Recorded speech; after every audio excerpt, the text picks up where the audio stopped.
Welcome to Moving Forward, conversations on culture, identity, healing, and hope.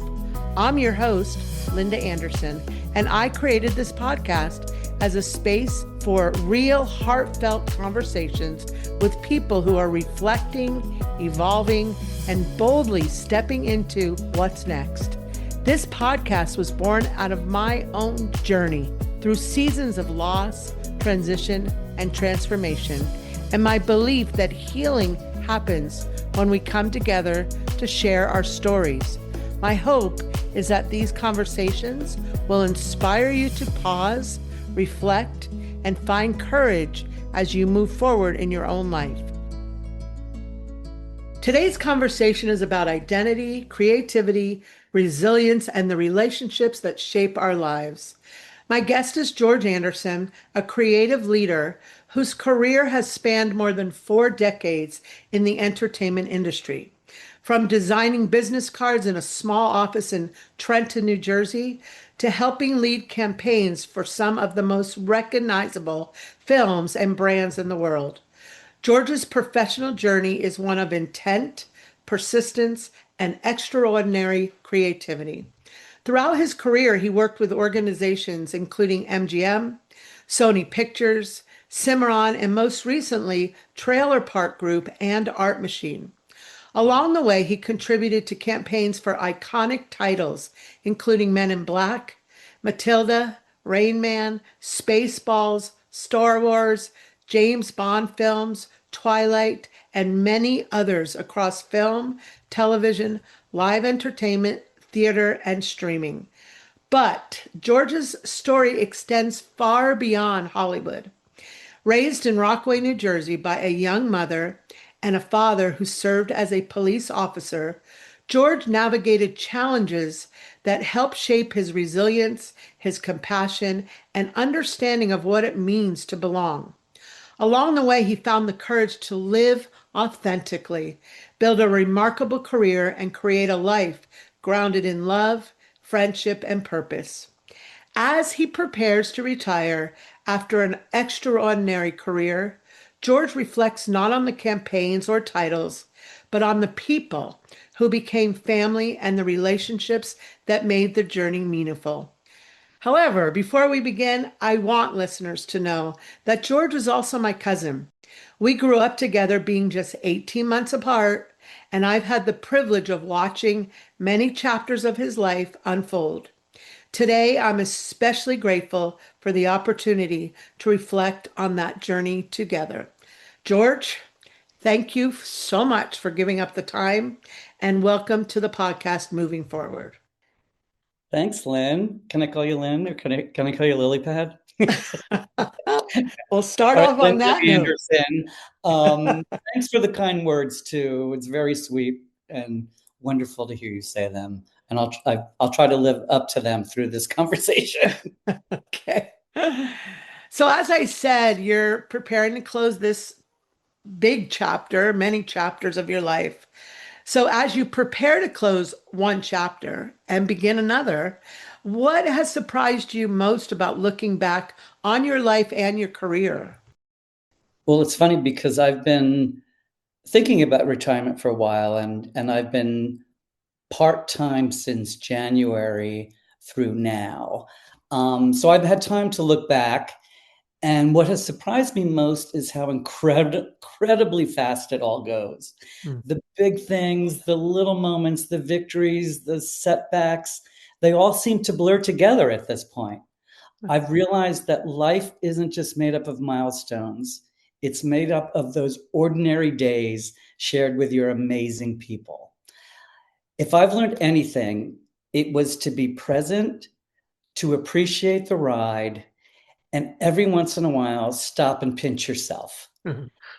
You might just realize that, you know what? You're living the dream. You're living what you wanted to do and what goals you set out for yourself. So it's been very emotional. But the biggest thing is, Linda, how fast it went. Yeah.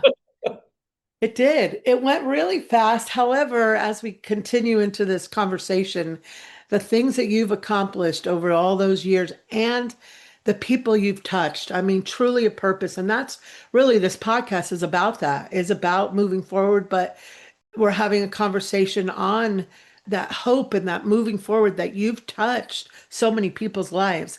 But before we go deep into that conversation, before we even talk about Hollywood and the other journey, I want to start in Rockaway, where we grew up.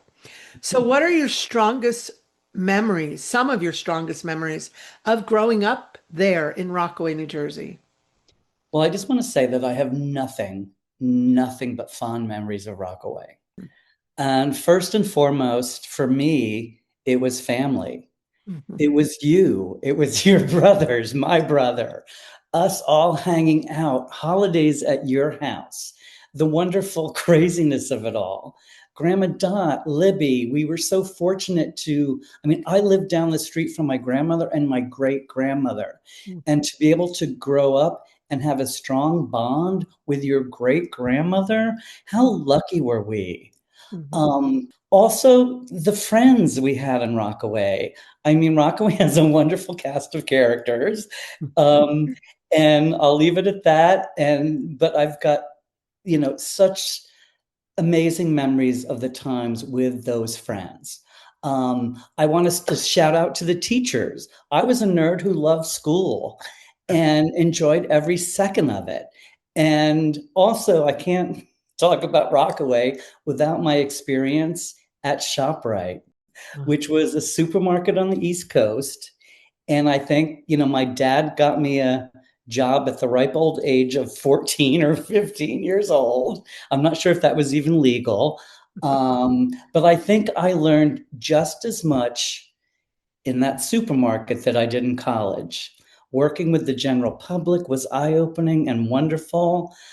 But the best part was spending time with my friends' parents and family members that came in and were shopping or visited me. I had the best conversations and really enjoyed that time.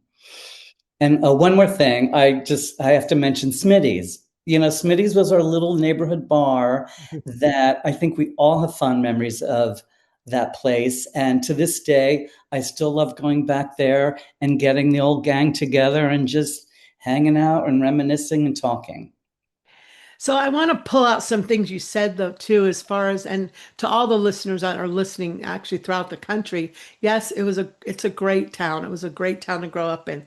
But I want everyone to hear and pull out what you said too, as far as family and how important that was. And we were very fortunate, but to all the listeners, your own family, think about who has touched your lives. The other thing I want to bring out for you and for listeners to hear and understand is how that social part of you, even in ShopRite, the communication that you gave. And that's so important as you moved forward. And as we go deeper in this conversation, it contributed to where you were. So little do we know what we're learning at that age. So thank you for that, George. So we're going to start going a little deeper here. So your mother, my auntie, became a parent at a very young age. So, looking back, what do you appreciate most about her today? Okay, I'm going to try to hold it Yeah. together. Yes. No, looking back, I realized that I inherited many of my values from my mother. She became a parent, as you said, at a very young age. And while life wasn't always easy, she had this quiet strength that carried our family forward. She Mhm. taught me that there is dignity in showing up every day, Mhm. that kindness doesn't cost anything, and that some of life's greatest joys are found in the simplest things. You'll relate to this one. A good meal, a familiar routine, a home filled with love and laughter. She wasn't simple minded, but simple in the best sense of the word, appreciating what really matters. Her favorite song was Smile, with the lyric, Smile, though your heart is aching. I think she lived that philosophy. Mhm. She had an understated resilience, the ability to face life's disappointments with grace and keep moving forward without losing her compassion or her sense of hope. And as I've grown older, What I come to appreciate is that quiet toughness even more. It wasn't loud or dramatic, it was steady, it was enduring. And it was a gift I carry with me every day in every meeting. When there's something that gets a little out of control, I try to keep it together and think of my mom. Um, if there's anything I've learned from my mother, it's that a meaningful life isn't built on these grand gestures. It's built on love, perseverance, gratitude, and finding reasons to smile even when your heart is breaking. My mother never set out to teach me life's big lessons. She simply lived them. And all these years later, I realized that some of the best parts of who I am came from watching her. She lived a good life and was content with it. And for me, that's something I've always wanted to just be content. And that's hard to do with our lives that we're all moving so fast, and we're in this crazy entertainment business and this advertising world. And it's like, it's hard to be content. You got to keep moving. Right. But that's what she left me with. Yeah. The word resilience, you said that in there, and I said it in the very beginning. I mean, that's a trait you definitely got from her. And I've also pulled out kindness. Oh, sorry. And that is definitely a word I pulled out for you too, because your kindness is huge. And again, and moving forward, we have in my Substack article I wrote this week, going back and thinking about all that helps you move forward of like, wow, okay. And you did those two. There's many more, but I said it in the beginning, the resilience. So I appreciate that and sharing about Auntie, a wonderful person that we all do miss. And So I'm glad here's my next question. you're We're going to go into your dad, my Uncle George, who also is no longer here with us. Your relationship with your father was complicated. How has your understanding of him as you've grown changed over the years? okay. My relationship with my father was definitely different and complicated, to say the least. He was physically and emotionally abusive. And as a child, it's impossible to make sense of that. You don't have the perspective to understand why somebody who's supposed to protect you can also be the source of so much pain.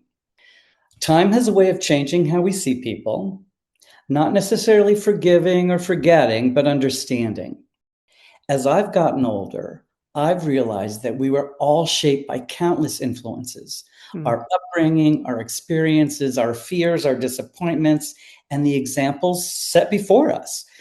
I often wondered what shaped my father and how he became the man he was. That understanding doesn't excuse his actions or erase their impact, but it allowed me to see him as a flawed human. Hmm. I believe in his own way and with his own limitations that he was trying to do his best. Unfortunately, his values and his understanding of love and strength and family were deeply misguided. Oddly enough, one of the greatest gifts my father gave me was showing me what I didn't want to become. Mhm. As sad as that is, and as awful as that sounds, but people often talk about learning from great leaders or great parents, but sometimes our most important lessons come from difficult examples. It's like having a bad boss, and we've all had that. You learn what not to do. And as the years pass, my feelings have definitely softened, not because the past changed, but because I have. I've come to believe carrying understanding is lighter than carrying anger. Hmm. In the end, I don't define my father by the pain he caused, nor do I define myself by it. I choose to see his life as one of my many influences that shaped my own, and to be grateful that I had the chance to write a different story. Ironically, my mother taught me what to embrace in life. My father taught me what to avoid. I owe a part of who I am to both of them. True. You talked about, well, this podcast, part of it is about conversations about healing and hope. The healing part, I want to pull that out. You said, write a different story.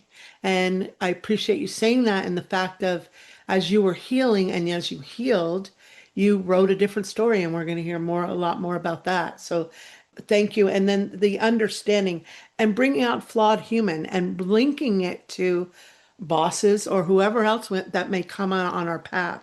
This happened to be your father. But again, you took it, you could have taken it a different way, but you took it as writing another different part of your story. And that's where we're going to go now. And on that note, let's go to your artistic talent, which is plentiful.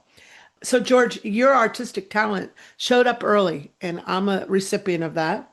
Do you remember when you first discovered that art and design were something that you loved? I think I always knew. As a kid, I was constantly drawing. I loved to draw. I loved to paint. Every birthday in our family was excuse for me to make a homemade card, to bring out the markers and do something stupid on the card. And if there was a pencil and a piece of paper nearby, I was happy to just sit and draw. I absolutely loved art class. I owe a huge debt of gratitude to the incredible art teachers I had growing up, especially in Rockaway. And Linda, I know we shared probably the same ones. They didn't just teach how to draw or paint, they taught us to be curious, to experiment, and to trust our own creativity, whether we had it or not. Looking back, I realized what a gift that was for me. It's one of the reasons I think the arts are so important in education, and I'm sure I don't have to tell you that. Thank you. Not every kid will become an artist or a designer, but every child deserves the chance to discover the joy of creating something that didn't exist before. Remember smocks? Remember when you had to you put on Yes. a smock and go to art class? Yeah. There was something magical about putting one on. It was like getting permission to make a mess or use your imagination and create something wonderful, hopefully. Anyway, when I look back now, I realize those birthday cards, the art classes, and those afternoons spent just drawing and weren't hobbies, but they were the beginning of my lifelong adventure. And I just didn't know it at that point that that was going to be the course that my life would take. Mhm. I really hope listeners are understand and really hearing the I mean the message is going to get deeper here, but the moving forward part, how much every little facet of your life contributed to moving forward, and you ran with that. And I thank you again for sharing all these different parts. But George, I said in the previous question that I was a recipient of your artwork, and I do remember that you won many awards in elementary school. You created the posters for my Sports Night Captain campaign. You designed the artwork for the Sports Night program, and you painted scenery for the production at Mars Hills. But looking back then, okay, and then moving forward, did you realize then that creativity would become such an important part of your life? You know, uh, Deep down, I was hoping it would, but you never really know where your life is going to take you. Sure. By the time I went to college and was pursuing a advertising degree, at that point, I'm like, okay, this is the path I hope I'm going to take. Even though, like, I know people I went to school with that wound up changing their course of direction along the way. But I realized how much I love the creative process, not just making something I enjoyed, but creating something that would connect with and inspire, hopefully, others. That's where I began to understand the foundation of advertising, finding that visual idea that can motivate somebody to buy something, to feel something, to maybe see the world a little differently. And at TPG, at the Trailer Park Group, we've overused this expression, but that turned into putting seats in butts, putting butts in seats, getting people to the movies. That was a big part of our job, getting people to buy the video cassette. And it all kind of wonderfully came together for me in a that's no short of a miracle, I think. I mean, and yes, I know you, but I hope the listeners hear that. So again, your life journey, and we're not done yet, has led to all this, and you jumped on it. You didn't say, okay, I'm done, and that's it. You kept moving and moving. And I appreciate you bringing up the fact of creativity because it is needed. And look what it's done with you. You know, starting out in this small town in Rockaway. So let's lead to my next wonder for you. You were a young man in Rockaway, New Jersey, but you took a chance. What led you to take a chance on New York City? Well, I mean, I went to school in Trenton. New York was kind of like where everybody wanted to end up to succeed in advertising. That was always my goal. I was aiming for New York City, starting out in Trenton. And this was an important thing that I wanted to mention is that I got an interview in New York from a connection and a contact that I had made in college. And yes, kids, it's along your whole career, it's going to be about connections and contacts. And I was able to get an interview at this entertainment agency in New York City. And soon after, even took a bigger step across the country from Jersey to New York City, then to LA. And honestly, LA was even more of a dream come true for me.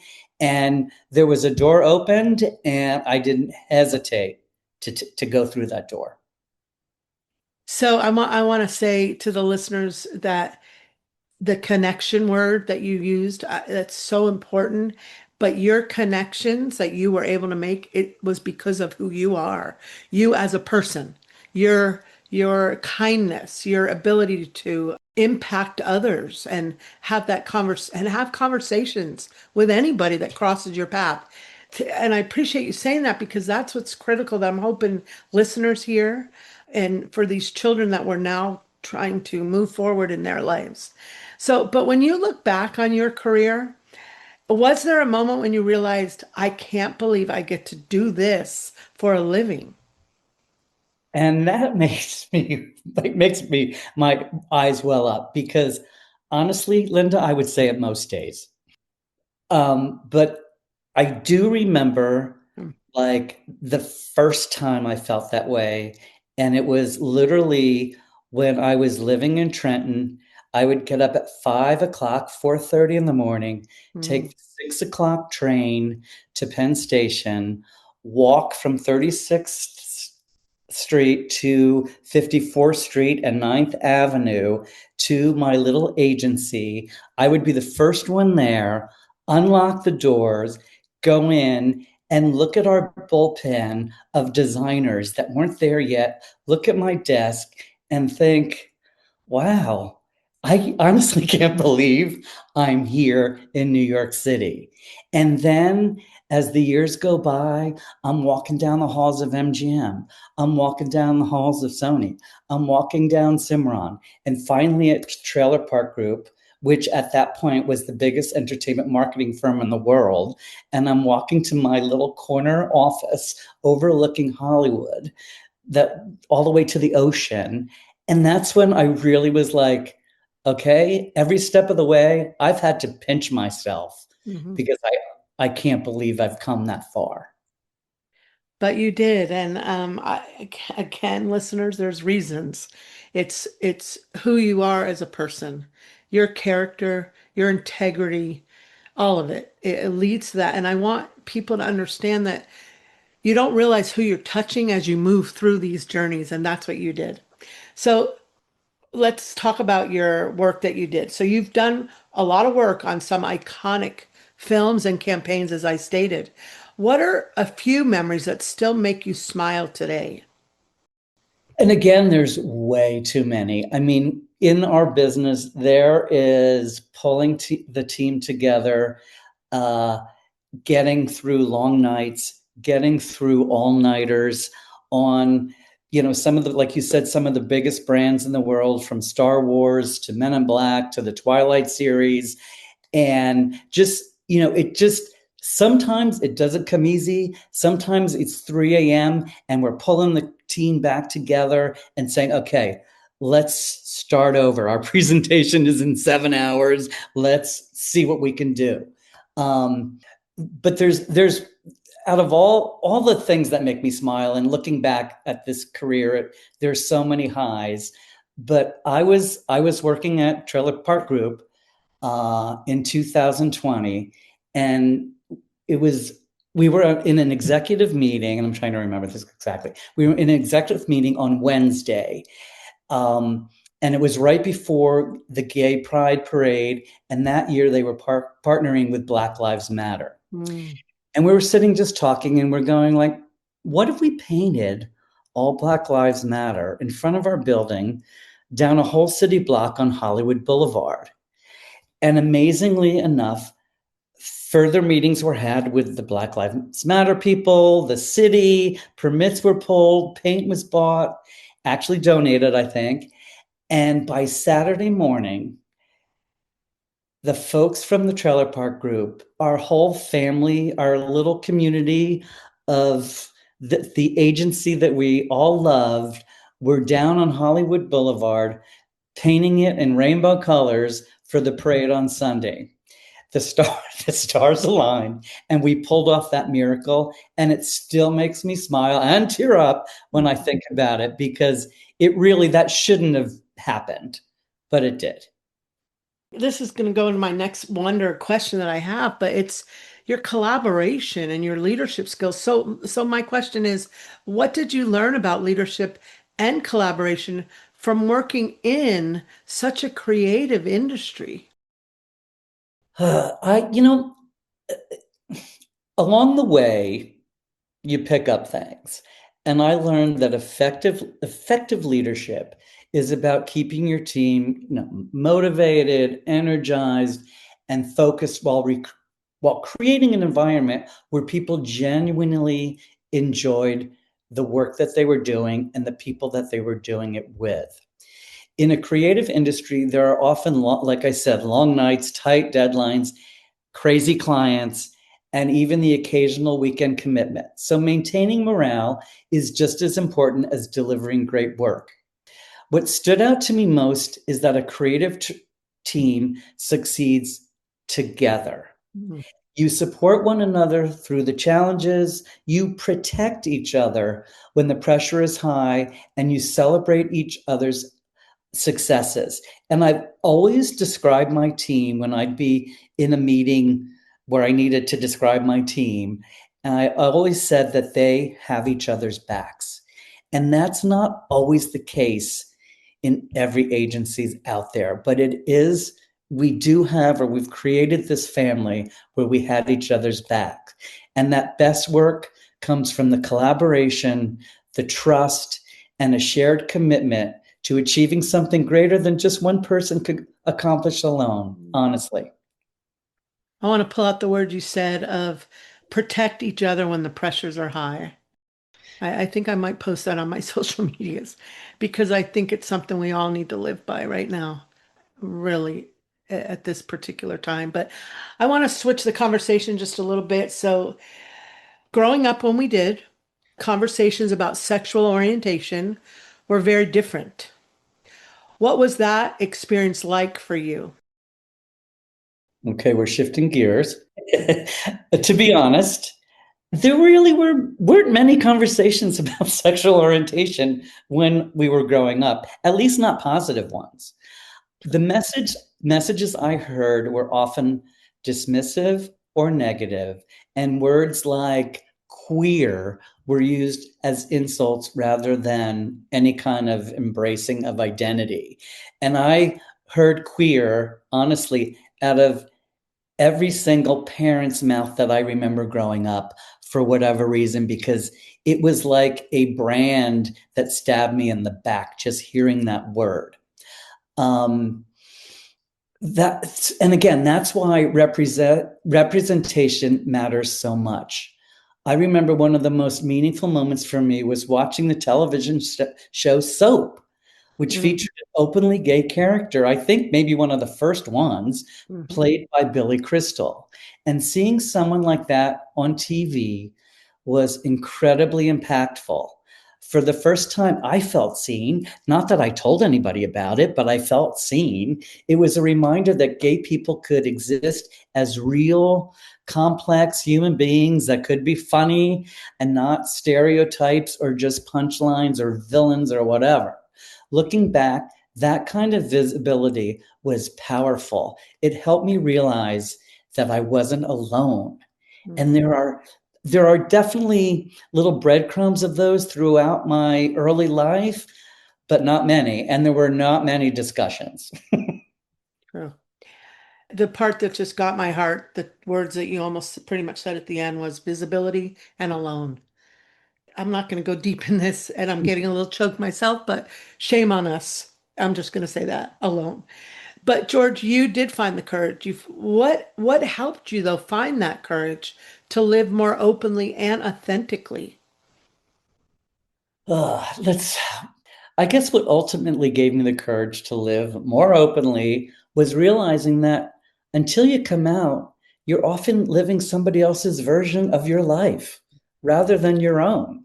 I mean, I spent so much energy, stupid energy, worrying about what people might think or say and whether somebody might label me as gay. Over time, I realized that carrying that fear was far more exhausting than being honest about who I was. I was fortunate to be surrounded by friends and family who accepted me for who I am. Along the way and later in life, their support helped me understand that my identity wasn't something to hide or apologize for. It was something to embrace. Having friends and family, you included, Linda, who loved me unconditionally, made it much easier to let go of the fear and step into a more authentic version of myself. I stopped playing this other role, which is such a weird thing to say, but that's really what it is. Looking back, that freedom to be genuine has been one of the greatest gifts of my life. And I have to mention my dad here, Mm, small town retired cop. But mm. I'll never forget when I told him I was gay. He held my hand and told me he loves me and that nothing will change that. Okay, so why we both got ourselves together here. Sorry. Um, you know what? Okay. So, George, one of the many, many things that I have always admired about you, one of them, and again, I could go on, is your ability to accept people exactly as they are. Where do you think that comes from? Oh boy. I think it comes from my own experiences of feeling different and not always fitting in. When I was still in the closet and met people who were openly gay, I Mm, was often in awe of them. mm. They seemed comfortable being themselves in a way that I wasn't yet able to do. I mean, I couldn't comprehend it. And that left a lasting impression on me. Growing up, I tended to gravitate toward what I affectionately call the broken toys. Creative, unconventional people who often had a unique perspective on life, or who didn't quite fit the mold. And being surrounded by people who were different kind of taught me that everyone has their own stories, struggles, and strengths. It also taught me that judging people rarely tells you anything meaningful about who they really are. And as I got older, my friends reinforced the idea that acceptance and kindness mattered far more than fitting into someone else's expectations. Later, my coworkers and team and that family I worked with deepened that lesson. Working closely with people from different backgrounds, experiences, and viewpoints showed me the value of meeting people where they are and appreciating what makes them unique. If anything, I've learned that people thrive when they feel seen, accepted, and valued. And that's something I've always tried to offer others. And quite frankly, in my professional career, I've always felt that. And I give credit to every boss, manager I've had because I have always felt seen in my career. You said their own stories, and I'm such an advocate of that, knowing people's stories. This, again, podcast is conversations on culture, identity, healing, and hope. Different backgrounds. So I'm going to go into about Curtis and I. The listeners, they don't know was married to a black man, so we were in a biracial marriage. And George, when Curtis and I got married, your support for us meant a great deal to me. And there's, part of that story that is deep also. So looking back, do you think your own experiences helped shaped the way that you saw people and relationships? Absolutely. I mean, I think I've kind of hit on some of those points You did, yeah. already. I mean, I've learned early on that everyone is going through something and you have no idea what the depth of it is. Linda, you were like a sister to me. I respected you. I would always be there for you as you were always there for me, maybe with the exception of when we were 9 or 10 and you were very mean to me. But I've let that go. I didn't know Curtis that well at the time, but if you loved him, I loved him. Mm. And I'm so thankful that over time I got to know him and love him for who he was on my own terms. Mhm. Yeah, I appreciate you saying that too. So, and now let's bring Caro because he's a unbelievably awesome individual. I'm just very fortunate he entered my journey through you. But what has your relationship with Caro taught you about love, partnership, and belonging? Okay, I'm going to go a little bigger on this one right now. So Abs- I never imagined I would have a Caro in my life. Mm, I've told you before that I believe the universe works in mysterious and beautiful ways. And right before I met Caro, I had been going to a lot of fundraising parties and enjoying myself. And I started to feel like I needed to do something more meaningful. So I joined the APLA AIDS Project Los Angeles Buddy Program, volunteering each week with somebody living with AIDS. I was paired with Randy, ironically, a former Sony executive, and that experience changed me deeply. At Randy's funeral, I was asked to speak, and I remember saying during my time with Randy, the universe opened a door and Caro walked in. mm, My relationship with Caro, there's not enough words for me to describe it, but he's taught me everything about love, partnership, romance, commitment, and belonging. It has shown me what it means to share a life with somebody, to be truly seen, and to feel at home with another person. I'm grateful every day that Caro is in my life, and I thank the universe every day. very true and very deep too in the universe. I appreciate you bringing that up. I'm going to start wrapping up a little bit here, but retirement is coming. So, in your retirement reflection, which I know you're a very deep reflector and thinking a lot about next and so on, but you said what matters most isn't the campaigns, it's the people. When did you realize that? I'm lucky to have worked with people going on almost 30 years. Um, some of them were kids right out of college who are still with me. I'm the only boss they've ever known. Mm, And now they have families that I adore, caring for them, guiding them, respecting them, growing together. Um, one big thing I'll take credit for that I learned along the way is when you're creating a work environment that you need to weed out the bad apples, mm, and that doesn't always happen. But I really was fortunate to be able to do that at every step of the way because you have one bad apple and it's a cancer and it grows, and then you have two bad apples and three bad apples. So I was able to insulate and protect this family of people that I've been able to uh, work with and spend my 8, 9, 10 hour days with. And I'm not sure if I'm answering your question, but I learned at an early along that people are so important, and you need to, I don't want to like, there are certain things you need to do to make everybody comfortable and happy and to have a successful, like to create a successful path for them as well and to make sure they're succeeding. And it is a full-time job in understanding and managing that.